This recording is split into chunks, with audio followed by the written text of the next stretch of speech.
First ஒரு building மாதிரி போட்டு மாதிரி பண்ணிக்கோங்க.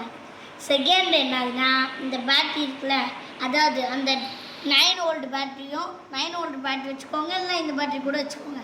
பெட்டர் இந்த பேட்டரி வைங்க. செகண்டு மோட்டரு ஃபேனு ஓகேவாங்க. அதுக்கு மாதிரி ஸ்விட்ச் இந்த ஒயர் இதில் அதாவது எடுத்து இங்கே கனெக்ட் பண்ணி அதாவது இப்படி கனெக்ட் பண்ணிக்கணும். அப்புறம் பின்னாடி ஒன்று போட்டுருங்க, எர்த்து ஒன்று கனெக்ட் பண்ணிக்கோங்க, ஃபேஸ் ஒன்று கனெக்ட் பண்ணிக்கோங்க. அவ்வளோதான். இது சிம்பிளாக ரெடி ஆயிடுச்சு. இதுவே போட்டு மாதிரி இருக்குது. தண்ணியில் தயவு செஞ்சு நீங்கள் பண்ணாத தண்ணியில் விட்றாதீங்க, போயிடும். கைஸ் எப்படி இருக்கு? நல்லா இருக்கு. இது நம்மளுக்கு 97 சப்ஸ்கிரைபர்ஸ் வந்தாங்க. 3 சப்ஸ்கிரைப் வந்தால் போதும், நம்ம 100 வந்துடுவோம். அதுமா நான் ரொம்ப ஹாப்பியாக இருப்பேன். ப்ளீஸ் சப்ஸ்கிரைப் பண்ணுங்கள். இது நல்லா இருந்துச்சுன்னா ஷேர் பண்ணுங்கள், கமெண்ட் பண்ணுங்கள், சப்ஸ்கிரைப் பண்ணுங்கள், லைக்